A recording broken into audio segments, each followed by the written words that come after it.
Quand on parle des revues de ces années-là, bon, on pourrait parler de l'interdiscours, un peu polémique parfois, de tout le groupe des revues. Là, je vais me concentrer sur 3 revues. La revue Partisan de François Maspero, de 61 à 72. La revue de Jacques Vergès, Révolution, de 63 à 65. Et la revue Tricontinentale, surtout l'édition française. Ce qui saute aux yeux quand on regarde ces revues, c'est leur radicalité de ton et le monde en révolution, le monde en conflit dont elle témoigne, dont elle porte la parole. Ça, c'est la première chose, mais le constat, il faut bien dire que leur écho dans la société française et dans le monde intellectuel est quand même limité. Et ça peut... c'est un paradoxe, il faut interroger. Le contenu de ces revues, il est assez oublié, même si elles ont joué un rôle assez important dans le contexte. Et ça peut s'expliquer par la contrainte très forte que leur a imprimée la censure. Très très très forte. Mais malgré tout, elles ont joué un véritable rôle de passeur.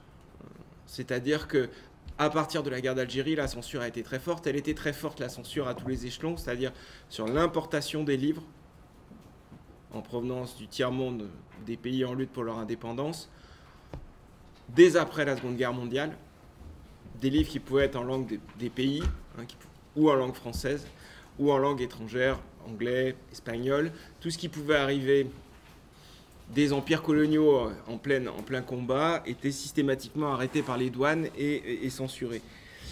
Toutes les petites revues intellectuelles dans lesquelles pouvaient écrire les intellectuels du tiers-monde étaient extrêmement surveillées par la censure. Il y avait énormément de menaces, un poids qui était très fort. Donc ces revues-là, Partisan, Tricontinentale, elles vont exprimer une nouvelle avant-garde anti-impérialiste qui naît de la guerre d'Algérie, mais elles vont aussi relayer les voix de ceux qui doivent se faire un peu discrets ou faire passer leurs idées différemment. Parce que toutes les petites revues pendant la guerre d'Algérie, elles sont extrêmement censurées. Qu'on pense à Présence africaine, qui n'est pas une revue petite, mais qui a été vraiment très surveillée, très frappée par la censure. Ou alors, tous ceux qui pouvaient être des ressortissants étrangers, qui pouvaient parler ou être directeurs de revue, étaient extrêmement menacés. C'est vrai que pour être directeur de revue, il fallait être français. Donc, par exemple, Fanchita González Bay, dont Bruno a parlé, qui a été la traductrice du journal du Che, qui s'est rendue à La Havane pour la traduire, elle a été gérante des cahiers de Ruedeo Berico pour leur éviter de souffrir de la censure. Donc, il faut bien rappeler cela. Avec ces revues, on voit à la fin de la guerre d'Algérie, pendant la guerre d'Algérie, toute la manière dont la situation a été radicalisée par la décolonisation. Et on peut juger avec ces revues des recompositions au sein du monde intellectuel et politique, avec l'avènement, je l'ai dit, d'une nouvelle avant-garde anti-impérialiste, que Pierre Vidal-Naquet, dans sa trilogie célèbre, identifiera comme des tiers-mondistes. On peut voir ce vigoureux dispositif de censure qui rebat un peu les cartes, si vous voulez, dans l'économie générale des revues. C'est-à-dire que le dispositif de censure est tel que les revues se resserrent un petit peu. Ce qui est le travail d'une revue, d'être un laboratoire un peu autonome qui converse avec d'autres, ça va se resserrer beaucoup. Maspero travaillant avec Temps Moderne, avec des revues comme Saturne, avec des revues comme la revue belge Coexistence, pour faire circuler les textes. Simplement, d'un point de vue matériel, il y a un vrai resserrement de solidarité parce qu'il faut que les textes circulent. Et on a l'arrivée de tous les renouvellements théoriques et politiques qui sont induits par ce contexte-là et par ce nouvel anti-impérialisme qui se développe à cette période. Donc, en 61, Maspero va créer la revue Partisan, qui sera une des principales tribunes de ce nouveau mouvement anticolonialiste en France, avec l'éphémère revue Révolution, dont je parlerai tout à l'heure. Donc là, on a ce nouveau mouvement qu'on qualifiera ensuite de tiers-mondiste, d'ailleurs souvent pour le stigmatiser. Alors, quand Maspero crée la revue Partisan, il se rend à Cuba dès 58-59, je pourrais peut-être vous montrer tout à l'heure les images, 59 je crois, et 60. Le premier numéro va apparaître en 61.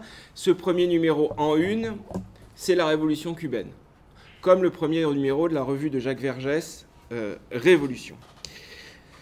C'est une revue dont la matrice est clairement la revue Temps moderne, qui se veut à la fois politique, littéraire et artistique. On voit le poids du modèle sartrien de François Maspero. C'est une revue qui sera bimestrielle, avec une courte tentative de mensuelle en 63-64, précisément au moment où la concurrence de la revue Révolution de Jacques Vergès arrive. C'est une revue qui va d'abord avoir des numéros qui seront un peu éclatés, puis qui, à partir de 66-67, va proposer des livraisons plus thématiques. C'est une revue qui ne se conçoit pas forcément, et avec ses membres, je vais en parler, comme une revue théorique. C'est une revue qui se conçoit dans un dispositif éditorial qui comprend la librairie qui diffuse tout ce qui peut s'écrire contre la guerre d'Algérie et contre les guerres coloniales, avec la maison d'édition et avec un dispositif de brochure qui s'appelle les dossiers partisans. Revue partisan, dossier partisan, c'est-à-dire que c'est un dispositif d'intervention politique plus que de réflexion théorique et plus un outil de la manifestation d'une avant-garde qu'un laboratoire de pensée, sans doute. Et on retrouve là-dedans l'héritage de la résistance et de l'antifascisme dont parlait Bruno, une ligne qui est dreyfusarde, une fidélité au surréalisme qui est souvent un peu discrète chez Maspero, mais qui est très réelle, et donc la volonté de renouveler par la portière mondiste la pensée et les perspectives d'une gauche moribonde qu'on disait alors la gauche respectueuse. Le premier numéro de la revue Partisan, il va s'ouvrir sur le double patronage donc de la résistance et de la nouvelle avant-garde anti-impérialiste, avec un double édito, le premier du résistant Vercors, fondateur des éditions de Minuit pendant la Résistance, et le second qui est un éditorial qui est collectif, qui se présente comme collectif et non signé, mais qui est en fait rédigé par Georges Mathieu Mattei, qui s'intitule « À propos de la génération algérienne ». Il n'est pas inutile d'en reciter quelques lignes. Quand nous parlons de génération algérienne, c'est pour fixer ce que nous avons en commun. Nous avons dû résoudre un certain nombre de problèmes seuls. Solidarité avec le peuple algérien en lutte pour son indépendance, refus de faire une guerre injuste. Et nous croyons qu'il est des périodes dans l'histoire du mouvement révolutionnaire que c'est autour d'intellectuels avec ou sans mitraillette que se cristallise l'action d'avant-garde, l'action partisane nécessaire au mouvement révolutionnaire. Alors là-dedans, on trouve le désarroi d'une avant-garde qui s'estime laissée seule par les partis et les principales organisations syndicales durant la guerre d'Algérie, et puis la ligne très particulière de Maspero qui récuse des intellectuels académiques, qui refuse de mener une guerre de pétition et qui s'engage dans les réseaux de porteurs de valises. Donc tout cela doit nous amener à interroger le comité de rédaction de Partisans, le premier comité de rédaction de Partisans. Il est à noter qu'il ne contient aucun universitaire. Et il faut bien rappeler là-dedans qu'à l'époque, déjà, les revues n'étaient pas faites par des universitaires. Aujourd'hui, c'est presque la norme. Et ensuite, Maspero avait publié quand même Les chiens de garde de Paul Nizan, qui est quand même une virulente critique des trahisons des intellectuels. Donc, pas d'universitaire, une seule personne dans ce comité de rédaction qui ait une expérience de revue au préalable. L'éditeur suisse Niels Anderson de La Question, qui avait fondé quelques petites revues littéraires d'avant-garde qui avaient fait long feu. Donc on retrouve Maspero et son épouse, sa première épouse, Marie-Thérèse Maugis, qui était, elle, critique d'art à la revue Art, dont elle avait été licenciée après son congé maternité. Les proches collaborateurs des éditions, les membres de la Joie de lire, de la librairie, les militants issus des réseaux de soutien et de porteurs de valises, comme Gérard Chalien ou Georges Mattei, Niels Anderson que j'ai cité, les intellectuels rencontrés pendant la guerre d'Algérie, progressivement, Pierre Vidal-Naquet, Albert-Paul Lantin, et figurent à ce comité de rédaction, mais sans qu'ils n'y participent, les militants en exil ou en prison, qui y figurent par solidarité, comme Maurice Machineau ou Pierre-Jean Oswald. Et cette revue, après, elle va accueillir dans ses colonnes les normaliens de la revue La Ligne Générale, de Régis Debray, Claude Burgelin, encore Georges Perec, qui va proposer dans ses colonnes, c'est assez peu connu, dans les colonnes de la revue Partisan, une esquisse d'esthétique néo-réaliste. Les intellectuels du Parti communiste, sous pseudonyme, comme Yves Benot, qui va signer Guy Clerc, beaucoup d'oppositionnels, et des gens qui sont en rupture de banc, comme Jean Baby, qui à ce moment-là appelle à l'ouverture khrouchtchevienne avant d'évoluer vers le maoïsme. Donc c'est une revue qui va être tirée entre 3000 et 4500 exemplaires, qui aura à son maximum 700 abonnés, 450 abonnés en moyenne, qui est distribuée, comme les éditions Maspero, par le système de distribution des éditions Segers, l'Intercontinental du livre. Mais ça ne va pas durer, parce que les 3 premiers numéros vont être censurés, et notamment le numéro dans lequel Maspero provoque, dans une veine typiquement sartrienne, l'attitude de la police et du public lors de la manifestation du 17 octobre 61. On peut citer le Maspero de l'éditorial de ce numéro-là, qui fait écho à la préface des Damnés de la Terre de Jean-Paul Sartre. La manifestation du 17 octobre 61 aura fait apparaître dans notre pays d'humanistes l'évidence suivante. D'un côté, des hommes qui ont eu le courage de cette présence massive, pacifique et silencieuse, et dont l'extraordinaire dignité submerge tout. De l'autre côté, les policiers en uniforme et les passants, les excités qui crient bravo, allez-y, tapez plus fort, ou ces tristes Parisiens qui passent pressés, l'œil perdu, sans être concernés, au milieu des coups et des assassinats. De cet autre côté, ce sont les chiens. Donc, à partir de là, la revue est saisie, Maspero est expulsé du système de l'Intercontinental du livre et il doit former son propre système de distribution. Il se distribuera ainsi pendant 10 ans. Donc, dans cette revue Partisan, on va trouver quoi ? Je vais le dire rapidement. On va trouver une grande tribune des idées tiers-mondistes. François Maspero, personnellement, sera un grand défenseur de la thèse des masses paysannes de Frantz Fanon et des idées castristes. Lui-même, sous le pseudonyme de Louis Constant, signera un dossier partisan qui s'intitulera avec Douglas Bravo dans les maquis vénézuéliens et dans lequel c'est lui qui fait les notes et c'est lui qui répète, qui défend Frantz Fanon face à tout le débat qui s'ouvre depuis cette époque-là.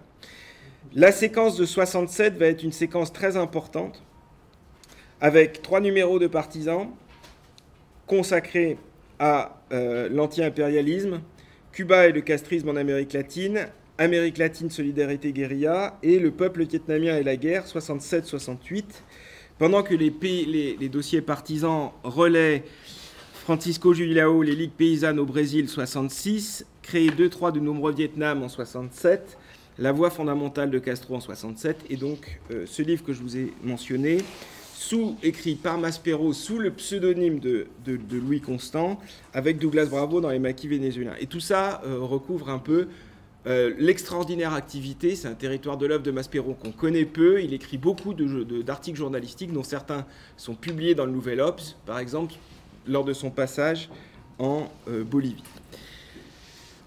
Il va y avoir beaucoup de débats autour des thèses castristes. Bon, Maspero va publier Révolution dans la Révolution de Régis Debray. Ces idées sont très débattues. C'est très intéressant de voir aussi que dans les revues, c'est très débattu.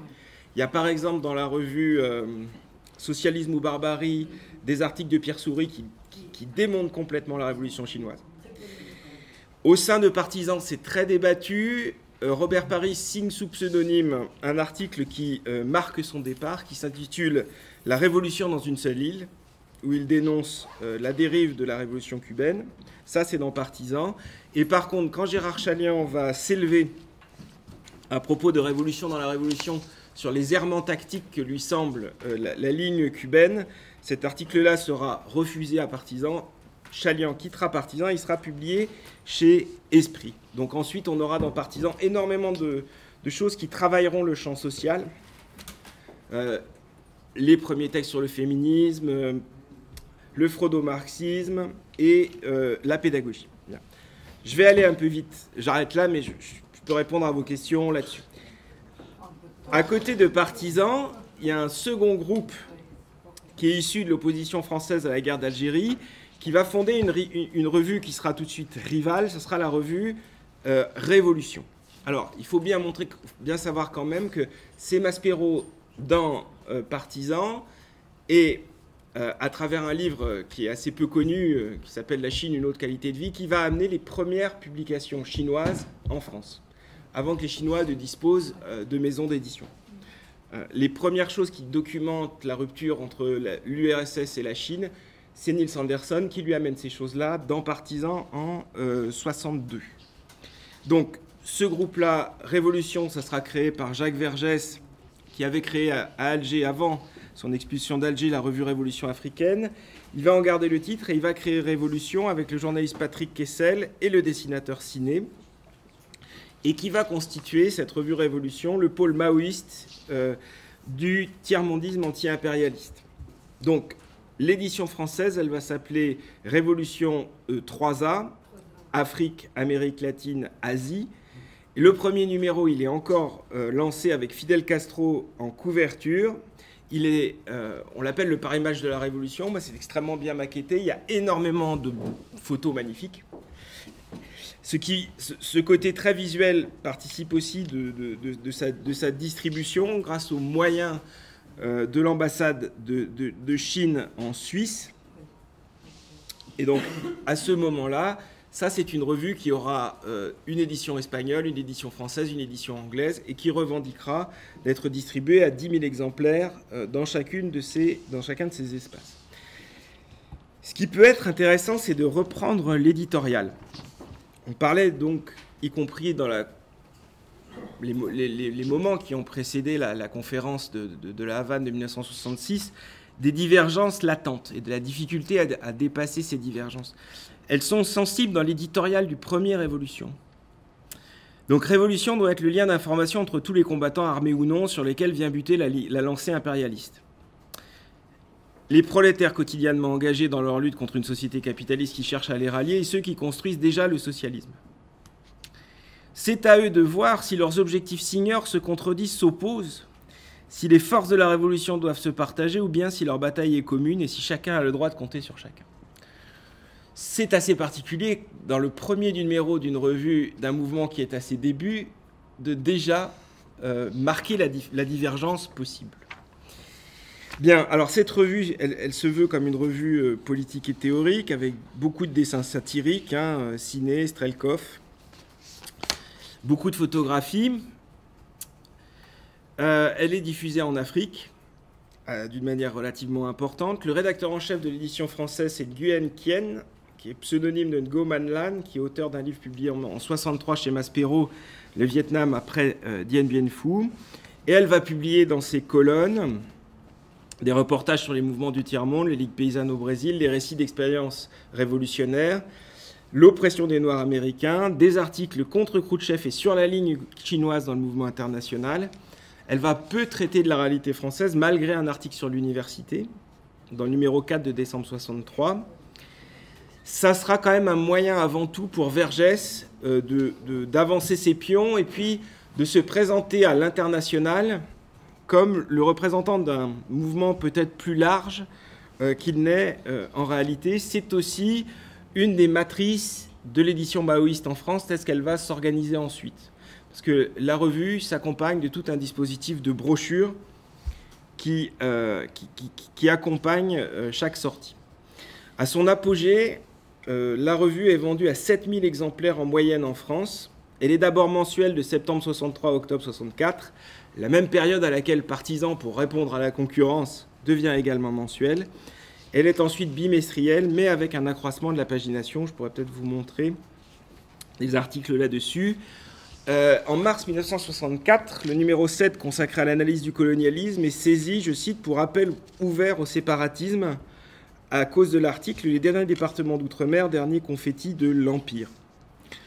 Quelque chose qui renvoie aussi à la saisie du numéro de présence africaine qui avait été conçu par Glissant, par le père d'Edwy Plenel, et qui avait été saisi et ensuite republié dans le dernier numéro de la revue Témoignages et Documents. Donc là, on voit bien le dispositif de censure extrêmement sévère qui pèse là-dessus. Bruno en parlait. Il y avait un dispositif de censure pour la métropole, un dispositif pour l'Algérie pendant la guerre et encore un dispositif pour le Dom-Tom. Frantz Fanon, après la guerre d'Algérie, demeure interdit dans les Dom-Tom. Là où il est libre de circulation en France. Donc, le retour de Jacques Vergès avec des dissensions internes entre les rédacteurs des différentes éditions de Révolution. Le retour de Jacques Vergès en Algérie après le coup d'État de Ouari Boumedienne va amener la fin de l'expérience de révolution. Et on voit bien déjà, à ce moment, comment ce nouvel anti-impérialisme est en train de se scinder en différents pôles. Vous dire aussi quelques mots de Tricontinental édition française. Donc, Marie-Antoinette l'a dit, Tricontinental, c'est l'organe théorique d'information du secrétariat exécutif de l'OSPAL. La revue, elle est publiée dès 1966 en édition espagnole, et en janvier 1968, la version française va sortir après son interdiction dans la version originale de l'OSPAL en 1967 en France. Et Maspero va s'efforcer, c'est lui qui la dirige complètement, il va s'efforcer d'actualiser le contenu de la revue et de l'adapter au centre d'intérêt français en incluant quelques articles inédits. Et d'ailleurs, les Cubains ne vont pas toujours être d'accord avec ce qu'il va faire. La revue, elle va publier de nombreux textes contre la guerre du Vietnam, les écrits d'Amilcar Cabral, d'Osendeo Fana, des survivants de la guérilla bolivienne, un hommage aux militants qui sont tombés. Donc au départ, Maspero, il essaie d'éviter à l'édition cubaine les foudres de la censure, et notamment du dispositif de censure qui est mis en place après la guerre d'Algérie, qui est en vertu de l'article 14 de la loi de 1881 sur la presse, modifiée en 1939, pour interdire, à l'époque, le défaitisme révolutionnaire, notamment dans l'Empire, de la part des Allemands. C'est un article qui permet d'interdire tout livre ou publication de provenance étrangère. Et c'est absolument souple. C'est un dispositif qui n'a été complètement aboli en France que dans les années 2000, après des plaintes à la Cour européenne des droits de l'homme. Entre-temps, les publications basques, kurdes, étaient passées à la moulinette de cet article sans coup férir. C'est un article qui permet uniquement, si le directeur de publication est étranger ou si on juge que le contenu est étranger, sans avoir jamais à en rendre compte en justice, sans faire de procès. C'est une qualification administrative et là, on peut frapper par des amendes. Et là, Maspero va s'engager dans un bras de fer qu'il va perdre. On ne dira jamais assez la violence de cette censure-là dans la France de l'après-mai 68, sous la férule de Raymond Marcellin. Raymond Marcellin qui incrimine un complot international et qui veut briser les reins de François Maspero. Alors, ça semble complètement absurde parce que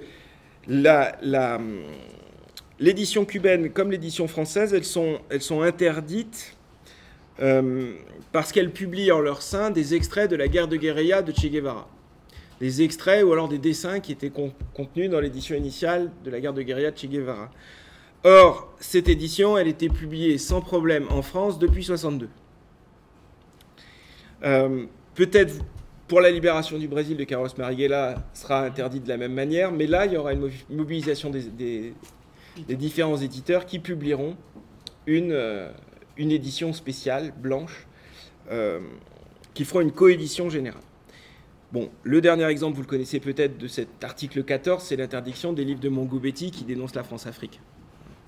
C'est-à-dire que Mongo-Betty, agrégé de grammaire, le voilà dénationalisé, après la décolonisation. Et donc, tous les recours seront absolument vains.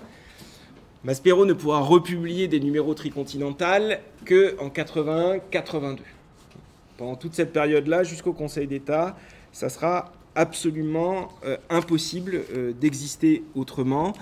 Alors, dans Tricontinental, qui n'a finalement pas eu tellement d'existence, sinon ce combat pour la liberté d'expression qui rejoignait les autres publications, le combat pour la diffusion de la cause du peuple à ce moment-là, il y avait quoi il y avait vraiment des choses sur les Black Panthers. Il y avait une première réflexion sur le quart-monde. Il y avait des réflexions sur les migrations. Il y avait beaucoup de choses, des petites choses d'esthétique avec des textes de Roque Dalton, René Depestre, et des choses un peu sur la condition des femmes qui commençaient à arriver, et des choses sur les trafics d'armes, notamment. Mais donc, cette revue-là, elle a été interdite tout le temps. Elle a quasiment eu vraiment très très peu de diffusion, y compris sous le manteau. Voilà. Donc, pour conclure rapidement, parce que je ne voudrais pas prendre trop de temps, on voit là-dedans, bon, la difficulté finalement de faire exister ces écrits, de faire rentrer dans la société française ces discours, ça n'est pas dû, il faudra y revenir, j'ai peut-être été un peu trop rapide là-dessus, mais je voulais insister quand même sur la rigueur de la censure. Ce n'est pas dû qu'à la seule rigueur de la censure, hein, ça tient à des choses beaucoup plus larges. Revenir sur toutes les recompositions dont elle témoigne dans le champ intellectuel, politique et militant français, de revenir aussi sur la vocation de ces hommes. Peut-être moins clair pour Maspero avec le parcours qu'il a eu ensuite, mais la vocation internationaliste très nette de ces hommes. De ces hommes comme Ben Marca, de ces hommes comme Curiel, de ces hommes comme Vergès aussi, même si finalement Vergès, son échec l'a ramené un peu en France, d'une certaine manière. Mais Maspero, en tout cas le Maspero, des années 60-68, il avait cette vocation-là. Après, son travail d'éloignement de la révolution cubaine, mais il avait cette vocation-là. Il avait structuré sa maison d'édition pour être absent, pour travailler à la cause de la révolution latino-américaine. Donc, après, il y a tout un espace qui serait, bon, où il faudrait vraiment s'interroger dans l'espace actuel et dans l'espace des revues, les réceptions, les hermétismes de toutes ces thèses-là, et finalement une réflexion sur la portée et la réception de la radicalité de la décolonisation, dans quel contexte, est-ce que 68 le poursuit, ou prend une autre matrice, qui est plus celle de la guerre du Vietnam que celle-là, parce que c'est extrêmement, ces années 58, 59, 60, 61, 62, sur la réflexion, elles sont vraiment très riches. Hein. Socialisme et barbarie, arguments, ça discute beaucoup sur ces questions-là. Voilà, donc Maspero sera de la conférence de l'OLAS, pas de la conférence de 68 des intellectuels, dont Paul Blanquart nous parlera peut-être tout à l'heure. Voilà, et donc là-dedans, toutes ces revues, elles sont très intéressantes, il y a beaucoup de choses à retrouver là-dedans, pour retrouver peut-être, et ça sera mon mot final, enfin, un Maspero qui reste identifié à 68, notamment avec le film de Chris Marker, alors qu'il y a un vrai malentendu là-dessus, et que c'est vraiment un Maspero anticolonial et anti-impérialiste qu'on retrouve, même si la plupart des textes que lui a écrits, il ne les a pas signés et ils sont à trouver souvent dans le paratexte des livres. Mais il est étonnant que le pseudonyme avec lequel qu'il a utilisé ensuite pour être traducteur, le premier pseudonyme, lui, Constant, puisque vous savez peut-être qu'il est de la famille de Benjamin Constant grâce à sa tante Gabrielle des Tournelles de Constant, ben, il l'est utilisé pour être une espèce de médiateur, ou même, pas de théoricien, mais de passeur important de la révolution latino-américaine, dont il était vraiment un apôtre convaincu.